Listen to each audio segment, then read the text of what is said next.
हरियाणा चौपाल में आपका स्वागत है और मैं हूं आपके साथ लोकेश लकी जगवानी। खबरों की शुरुआत विस्तार के साथ। हरियाणा के मुख्यमंत्री मनोहर लाल ने सोमवार को जिला नूंह में नवनिर्मित जिला कारागार का उद्घाटन करने के बाद अपने संबोधन में कहा कि हमें अपराध से घृणा करनी चाहिए, ना कि अपराधी से।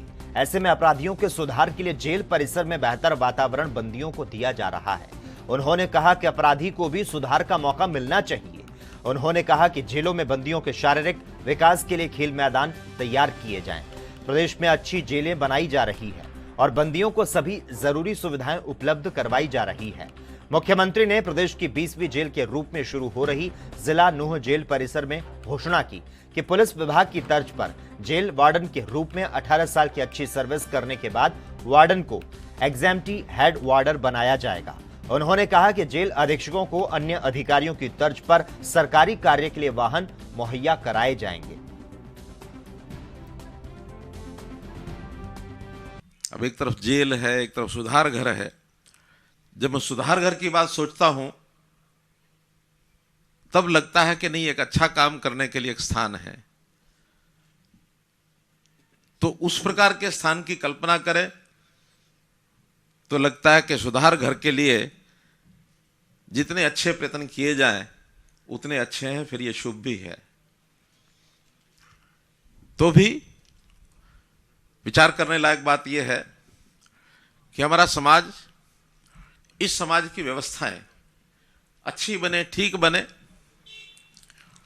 अपराधियों का भी एक वर्ग होता है। अब अपराधी जो होते हैं उनको अगर समाज के अंदर रहेंगे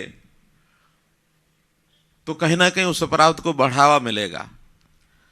अपराधियों को सेग्रीगेट करना, उनको अलग करना और अलग करके किसी अलग स्थान पर रखना, तो कम से कम सामान्य समाज में अपराध की वृत्ति वाले लोग अलग हो जाएंगे तो नया अपराध आगे बढ़ने में थोड़ी कमी आएगी, थोड़ा रोक लगेगी। एक तो पुलिस विभाग की तर्ज पर जो वार्डर 18 साल की संतोषजनक सेवा कर लेते हैं, क्योंकि यहां प्रमोशन नहीं होती उनकी, इसलिए उनको एग्जैम्प्टी हेड वार्डर ये बना दिया जाएगा। ऐसी घोषणा मैं करता हूं।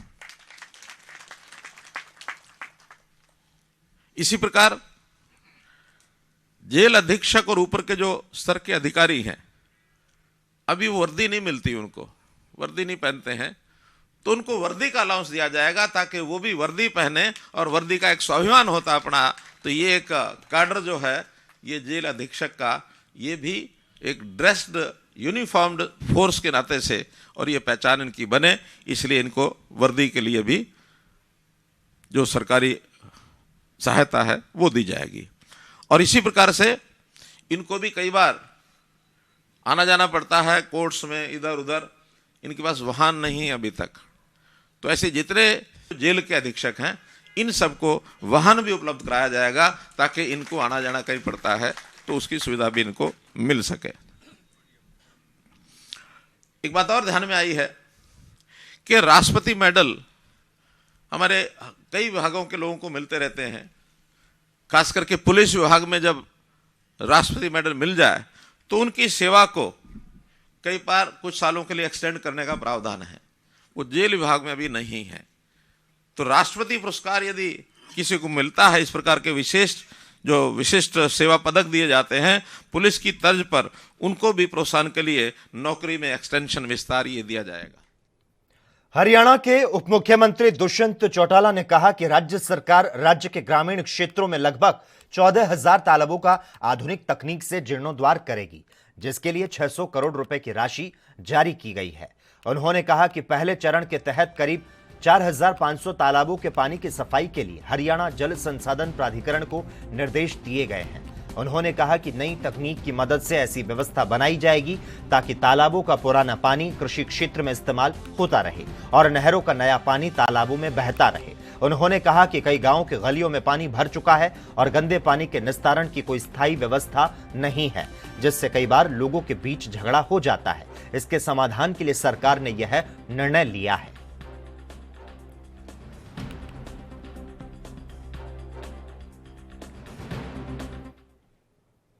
चुनावी प्रचार को लेकर हरियाणा के गृह मंत्री अनिल विज ने नेता प्रतिपक्ष भूपेंद्र सिंह हुड्डा पर वार करते हुए कहा कि वे अच्छे कलाबाज हैं और अच्छी कलाबाजी करते हैं। देखिए, जो भूपेंद्र सिंह हुड्डा हैं वो अच्छे कलाबाज हैं, अच्छी कलाबाजी खाते हैं। अब अपने आप को हरियाणा में उनको कोई पूछता नहीं है। उनका शैलजा के साथ 36 का आंकड़ा है, उनकी बात मानी नहीं जाती है और उन्होंने पूरा जोर लगा लिया। दिल्ली दरबार में भी उनको एक्सेप्ट नहीं किया जाता, खुद जाते नहीं हैं लेकिन बेटे को भेज देते हैं। तो आजकल 3 फेज़ का रिवाज हो गया, लोग 3 फेज़ का कनेक्शन लेते हैं। तो बेटे को कहीं भेज दिया, बाकी को कहीं भेज दिया, आप कहीं चले गए, ताकि किसी न किसी फेज से तो पावर घर में आती है। देखिए, अब हमने बहुत भर्तियां की हैं और आगे भी बहुत भर्तियां करते जा रहे हैं। ये थोड़ी सी गड़बड़ी हुई है, लेकिन हरियाणा की भाजपा सरकार पहली सरकार है जिसने खुद उसके ऊपर कार्रवाई की है, खुद उन लोगों को जाकर पकड़ा है। पहले तो हम शोर मचाते रहते थे, वो करते ही कुछ नहीं थे, लेकिन हमारी सरकार ने अगर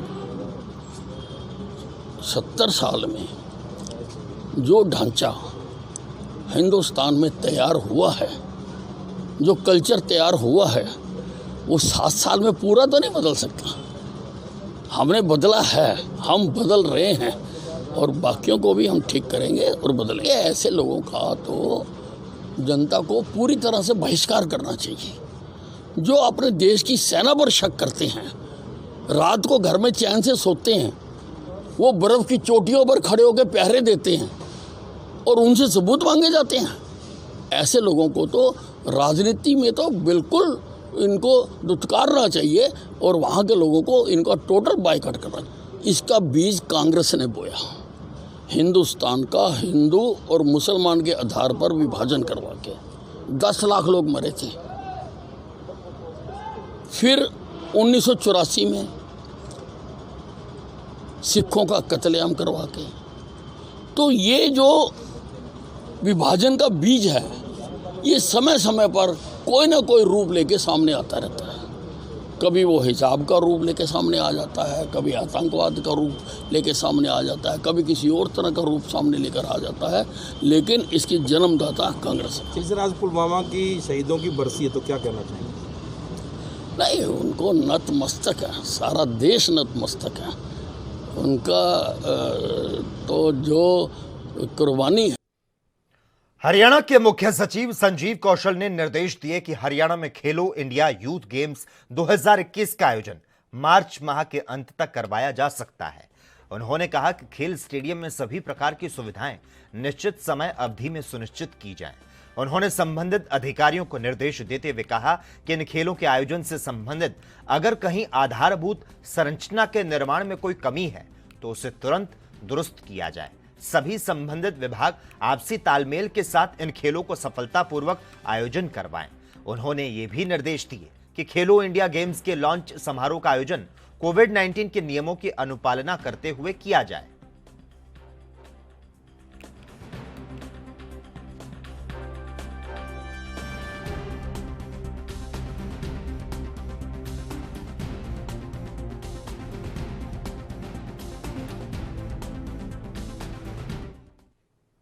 केंद्रीय ऊर्जा और भारी उद्योग राज्य मंत्री कृष्णपाल गुर्जर ने कहा कि आम बजट में रोजगार के अवसर को बढ़ावा देने के लिए कई प्रकार के उपाय किए गए।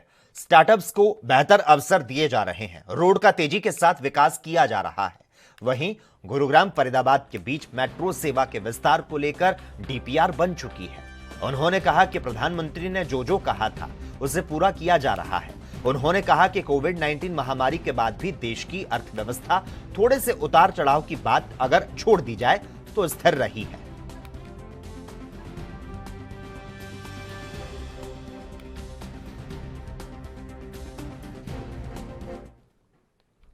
बागवानी में महारत हासिल कर चुका सब्जी उत्कृष्टता केंद्र रंगीन सब्जियों के डेमोन्स्ट्रेशन पर कार्य कर रहा है। रंगीन गोभी के बाद अब स्नैकी पेपर का भी ट्रायल सफल रहा है।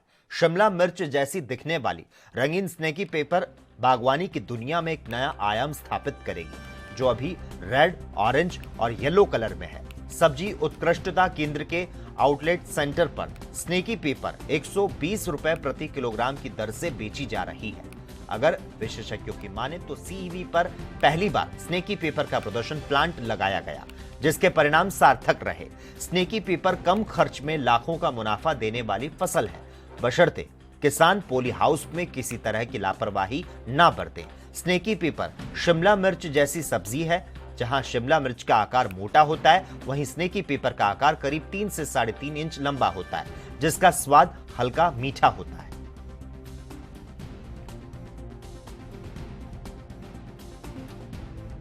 यहाँ इस सेंटर पर हम काफ़ी तरह की सब्जियां लगाते हैं, खुले में भी और अंदर पॉली हाउसेज में भी। पॉली हाउसेज में जो स्ट्रक्चर्स हैं हमारे यहाँ 4 तरह के हैं, जिसमें हम प्रोडक्शन का काम देते हैं। जैसे एंटी इंसेक्ट नेट हाउस है, पॉली हाउस है, पॉली नेट है और वॉक इन टनल्स हैं, जो छोटे साइज़ के हैं, 500 स्क्वायर मीटर के। तो ये 4 तरह के स्ट्रक्चर्स हैं और इसमें हम जो क्रॉप्स करते हैं वो कलर्ड कैप्सिकम, ग्रीन कैप्सिकम, टमाटर हैं 2 तरह के, चेरी टमाटर है और रेगुलर टमाटर है, सीडलेस जो बीज रहित है बैंगन है, सीडलेस कुकुम्बर जिसको पार्थिनोकार्पिक बोलते हैं। तो ये सब क्रॉप्स हम इनके अंदर करते हैं और इन सभी क्रॉप्स में हम नए नए बीजों की ट्रायल करते रहते हैं। श्रम कानून के तहत 14 वर्ष की आयु तक के बच्चों से किसी तरह का कार्य नहीं कराया जा सकता, लेकिन शायद यह कानून रेवाड़ी जिले में कार्य कर रहे सैकड़ों ईंट भट्टों पर लागू नहीं होता। अगर लागू होता तो यूं मिट्टी में बचपन रूंधता। ऐसी तस्वीरें केवल एक भट्टे की नहीं है, जिले के अधिकांश ईंट भट्टों पर आपको ऐसी ही तस्वीरें देखने को मिल सकती है। इन तस्वीरों को देखकर आपके मन में यह विचार जरूर आ रहा होगा कि आखिर सरकार कुछ क्यों नहीं कर रही। टास्क फोर्स के गठन के बाद कितना बाल श्रम रुक पाया, ये बताने के लिए अधिकारियों के पास कुछ भी नहीं। विभाग के इस निठल्लेपन के कारण सैकड़ों बच्चों का बचपन मिट्टी में रूंधता जा रहा है। शायद मिट्टी से लिपटना इन बच्चों की नियति बन चुका है। काम कर रहे यह बच्चे अपने माता पिता के साथ 8 घंटे से ज्यादा समय तक कार्य करते हैं। पूरे दिन में ये बच्चे 700 से 800 तक ईंट बना लेते हैं। जहां इन नौनिहालों के हाथों में किताबें होनी चाहिए, वहां उनके हाथों में ईंट का सांचा है।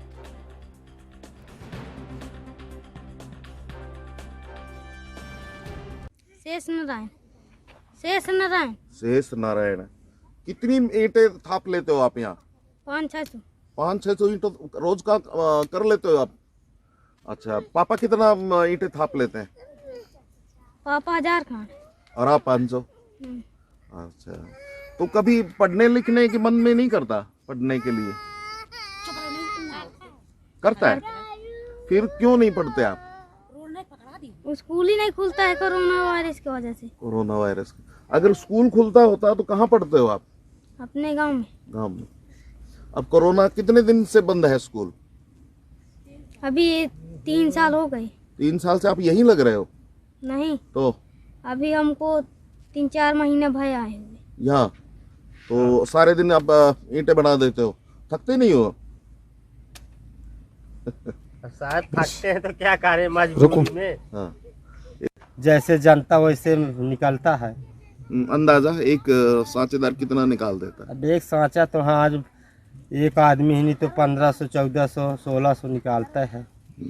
अगर ये जो यहाँ देख रहा था मैं, मियाँ बीवी और बच्चे भी निकल रहे, तो ये इतना कितना निकाल देते होंगे? सब लेके 2000, 2,500 हो गए, कहीं 3000। ये बच्चे भी कितने निकाल देते होंगे? बच्चे 400, 500 जैसे 400-500 ईंटें रोज निकाल देते हैं ये बच्चे? हाँ। तो कितने बच्चे हैं ये? अब बच्चे 2 इनके पास हैं काम करने वाले, और वो हमारे पसार में 2 बच्चे काम करते हैं, 2 हम हैं। सब बच्चे कर लेते हैं आपसे? आपसे ज्यादा मेहनत करते हैं या कम करते हैं? कम क्यों करते हैं, अब साथ में तो लगे रहते हैं। अब ये है क्यों सांचा थाप रहे हैं, मिट्टी दे रहे हैं, ऐसे होता है। गवर्नमेंट ने कमेटी गठित की जी। ठीक है जी। इसका पूरा नाम है जिला टास्क फोर्स कमेटी व बंधुआ श्रम पद्धति चौकसी कमेटी का गठन जी। ठीक है जी। इसके अंदर 5 सदस्य होते हैं जिसमें जिला उपायुक्त इसका चेयरमैन होता है जी। और बाकी जैसे सदस्य वगैरह जी। ये है।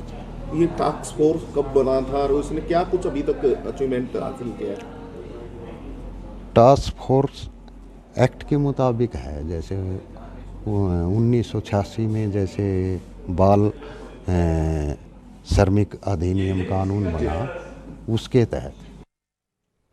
हरियाणा चौपाल में खबरों का सिलसिला लगातार जारी रहेगा। हम रुकते हैं एक छोटे से ब्रेक के लिए, जल्द हाजिर होते हैं।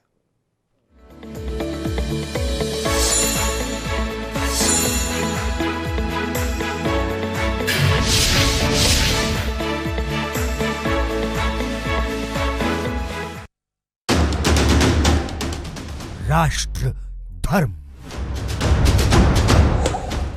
रात 8 बजे सिर्फ ANB न्यूज पर।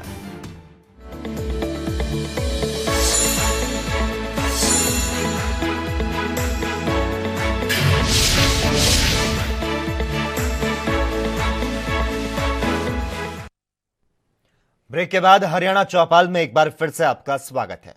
रेवाड़ी में रविदास जयंती के अवसर पर नगर परिषद और जिला प्रशासन की ओर से स्पेशल सफाई अभियान चलाया गया, जिसके तहत शहर के प्रमुख चौराहों और सार्वजनिक स्थानों पर जाकर नगर परिषद की टीम साफ सफाई कर लोगों को इसके प्रति जागरूक कर रही है। नगर परिषद कार्यकारी अधिकारी अभय सिंह यादव ने बताया कि 13 फरवरी से 20 फरवरी तक रेवाड़ी जिले में संत शिरोमणि गुरु रविदास जयंती के उपलक्ष्य पर सफाई अभियान चलाया गया।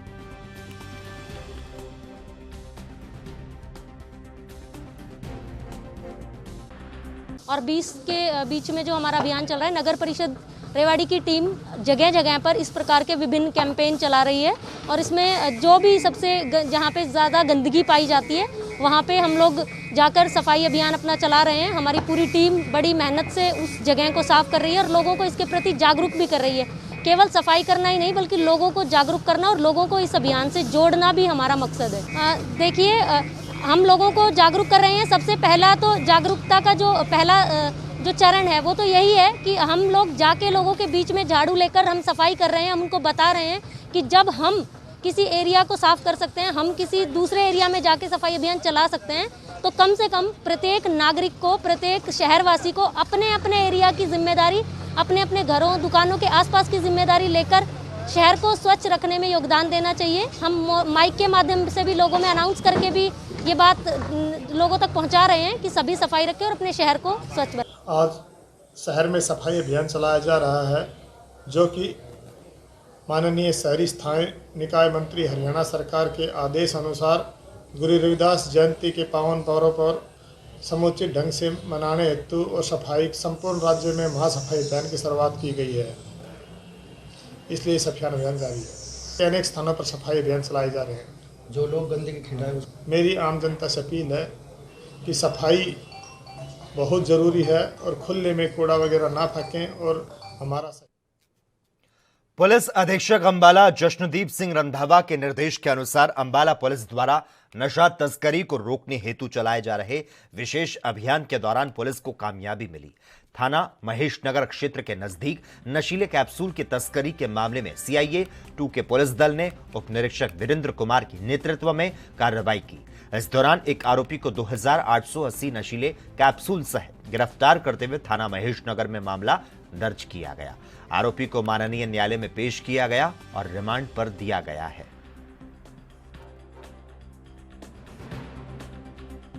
देखिए, अंबाला पुलिस लगातार नशे के विरुद्ध अभियान छड़े हुए हैं और जो नशे काम कर रहे हैं उनको अपने अरेस्ट करना है, उनके खिलाफ कार्रवाई करनी है। और इस श्रृंखला में हमने कल लड़का है विपिन, सहारनपुर का रहने वाला है वो, और वो कैप्सूल सप्लाई करता है नगर में अंबाला में। तो उस दिन भी वो कैप्सूल बैग में लेके आ रहा था और हमने उसको मैच में पड़ा था। उसके पास से 2880 कैप्सूल बरामद हुए थे। और अभी रिमांड में हमारे पास है। वो कहाँ से लेकर आया था, वो किसको बेचा, वो अभी हमने पता करना है। घरौंडा में गंदे पानी की निकासी को लेकर गांव में सड़क के बीचों बीच चारपाई बिछाकर बैठे ग्रामीणों का धरना प्रदर्शन प्रशासन के आश्वासन के बाद समाप्त हो गया। ग्रामीण सोमवार शाम को बरसत घरौंडा रोड पर चारपाई डालकर बैठ गए थे और पूरी रात ग्रामीणों ने सड़क के गंदे पानी के बीच ही बिताई, जिसके बाद प्रशासन की नींद टूटी और एसडीएम अभय सिंह जांगड़ा मौके पर पहुंच गए। एसडीएम ने 2 दिन में पानी की समस्या के समाधान का आश्वासन ग्रामीणों को दिया, जिसके बाद ग्रामीण शांत हुए। गांव बरसत में जन समस्याएं बढ़ती जा रही है। मूक दर्शक प्रशासन की आंखें खोलने और अपनी समस्याओं का समाधान करवाने के लिए मजबूरन ग्रामीणों को सड़क पर खड़े गंदे पानी के बीच चारपाई बिछाकर रात बितानी पड़ रही है। जी एसडीएम साहब, तो कैसे क्या शिकायत, क्या विरोध है ग्रामीणों का? आज बरसत गांव में ग्राम वासियों ने जो है वो रोड ब्लॉक कर दिया था। वाटर के डिस्चार्ज की यहाँ फैसिलिटी अवेलेबल नहीं थी। जो जोड़ थे वो फुल ओवर कवर थे सारे वाटर से, तो उसके लिए जो गांव वालों ने शिकायत की थी कि भाई हमारा जो पानी है उसको निकलवा दिया जाए।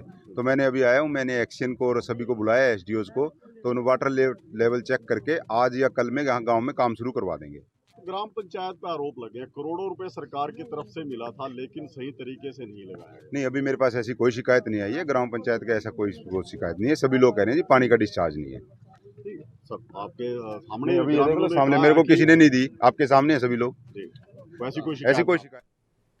हिसार में जाट कॉलेज में चल रहा धरना 7वें दिन भी जारी रहा। आज से किसान नेता कुलदीप ने अनशन शुरू कर दिया है। लेक्चरर्स ने कहा कि प्रशासन ने अभी तक कोई सुनवाई नहीं की, जिसके कारण 7000 छात्रों का भविष्य दांव पर लगा है। उन्होंने कहा कि उनका धरना शांतिपूर्वक तरीके से चल रहा है। कॉलेज प्रशासन की तरफ से बातचीत की गई थी, लेकिन उनकी कोई सुनवाई नहीं हुई।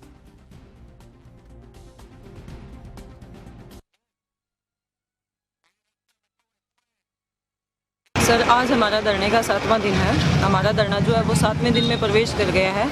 अभी हम बहुत शांतिपूर्वक तरीके से अपना धरना प्रदर्शन कर रहे थे, लेकिन चाहे प्रशासन लगा लो चाहे कॉलेज प्रशासन लगा लो, दोनों के ही कान पे जूं तक भी नहीं रेंग रही है। कल एक शाम को हमारी मीटिंग भी हुई थी जो हमारी भूतपूर्व मैनेजिंग कमेटी थी उनके साथ में, लेकिन कोई निष्कर्ष नहीं निकला। वो बिल्कुल एक जिसको हम कह सकते हैं कि एक अड़ियल रवैया जो होता है उस पर वो अड़े हुए हैं। कोई निष्कर्ष नहीं निकला। और आज का हमारा जो एजेंडा था, हमने पहले ही उनको अल्टीमेटम दे दिया था कि अगर हमारी मांगें नहीं मानी जाती है तो हम यहाँ पर अनशन स्टार्ट करेंगे। हमने कोशिश की थी कि हम स्टाफ मेंबर यहाँ पे बैठें, लेकिन हमारी तरफ से भाई कुलदीप खरड़ जो कि किसान संघ के एक सदस्य रहे हैं, उन्होंने कहा कि मैं मेरी बहनों को यहाँ पर नहीं बैठने दूंगा। और हमारी तरफ से मतलब आप सोचिए कि हम जो महिलाएँ कितने उनके मन में होगी, वो मतलब मैं बोल नहीं पा रही हूँ यहाँ पे। तो मैडम आप चलो। शासन में भी हमारी कॉन्टीन्यूअस मतलब जारी है। अभी भी हम वहीं ऑफिस से आ रहे हैं। प्रियंका सोनी मैडम से मिलने गए थे, लेकिन वो आज रेस्ट पे हैं। एडीसी साहब भी हमें नहीं मिले। हम उनके पास भी बार बार जा रहे हैं ताकि उनके नोटिस में ये आता रहे, क्योंकि सर यहाँ पे जो इम्पोर्टेंट चीज़ है वो ये है कि अभी तक बच्चों की असेसमेंट नहीं लगी और बच्चों के एग्ज़ाम स्टार्ट हो गए हैं। तो यहाँ पर कहीं ना कहीं हमारे साथ में उन 7000 बच्चों का भविष्य भी जुड़ा हुआ है। अगर उन बच्चों की असेसमेंट नहीं गई तो उन बच्चों का कैरियर खराब हो जाएगा। हम चाहते हैं कि जल्दी से जल्दी ये मामला निपटे और हमारी तरफ से बिल्कुल असेसमेंट तैयार। हम 2 घंटे के अंदर ही अपनी असेसमेंट वहाँ पर डिपॉजिट करवा देंगे। फतेहाबाद के नगर परिषद द्वारा प्रॉपर्टी टैक्स और डेवलपमेंट चार्जेस को लेकर भेजे गए नोटिस से लोगों में जबरदस्त रोष है। नागरिक अधिकार मंच के आह्वान पर शहरवासी आज लघु सचिवालय पहुंचे और प्रदर्शन किया। शहरवासियों ने इस संबंध में उपायुक्त को एक ज्ञापन सौंपा, जिसमें इन नोटिस और टैक्स को रद्द कर दोबारा सर्वे करवाए जाने की मांग की गई। उपायुक्त ने शहरवासियों को आश्वस्त किया और कहा कि शीघ्र ही इस मामले का समाधान निकाला जाएगा। लघु सचिवालय में एकत्र हुए शहरवासियों ने डीसी को बताया कि नगर परिषद द्वारा भेजा गया टैक्स अनाप शनाप है। उन लोगों को भी टैक्स भेज दिया गया है जिन्होंने अपनी ड्यूज क्लियर कर रखे हैं, और उन लोगों को भी नोटिस भेजे गए हैं जो कि पुरानी आबादी में रहते हैं।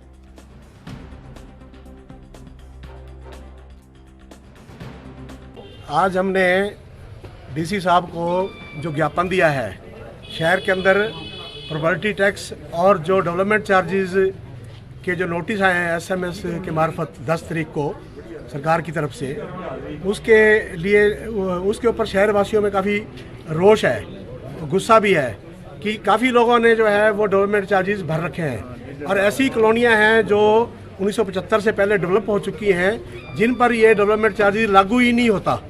तो इसलिए नगर परिषद ने जो हेड ऑफिस के अंदर गलत डाटा भेजा है, गलत इन्फॉर्मेशन भेजी है, जिसके आधार पर जो नो ड्यूज मैनेजमेंट सिस्टम जो लॉन्च किया सरकार ने, उसी के बदौलत ही लोगों के पास जो नोटिस आए हैं वो सारे के सारे जो है ना वो गलत हैं। इसके अलावा जो याशिका कंपनी को जो ठेका दिया है नगर परिषद ने, राजस्थान की याशी कंपनी को, उसने बिना सूचनाएं इकट्ठी किए लोगों को एक इन्फॉर्मेशन जो पत्र है, जो सूचना पत्र दे दिया कि आप ये 2022 से लागू है ये हाउस टैक्स, और ये इसका सर्वे है, ये मेजरमेंट है और आपने भरना है यहाँ पर।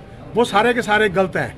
डीसी साहब ने क्या आश्वासन दिया? डीसी साहब ने ये आश्वासन दिया है कि 1 हफ्ते के अंदर अंदर हम आपको मीटिंग बुला के और रिपोर्ट कर देंगे, और हम शहरवासी 1 हफ्ता डीसी साहब का वो करेंगे, इंतजार करेंगे। आपकी आगामी रणनीति क्या है? हमारी आगामी रणनीति, हम 1 हफ्ते के बाद शहर की एक बड़ी मीटिंग और बुलाएंगे और उसमें तय करेंगे। और इसमें हमारा एक शहरवासियों को अनुरोध भी है कि वो किसी प्रकार का जो नोटिस आ रहे हैं वो टैक्स ना भरें, और हमने मांग करी है कि जो टैक्स जो लोगों को अब नए नोटिस मिले हैं प्रॉपर्टी टैक्स के, वो रद्द करें, और जो गलत सूचनाएं ऊपर भेजी है वो विड्रा करके, और जो रियल में सूचनाएं हैं वो भेजें, ताकि आम लोगों को कोई दिक्कत ना हो।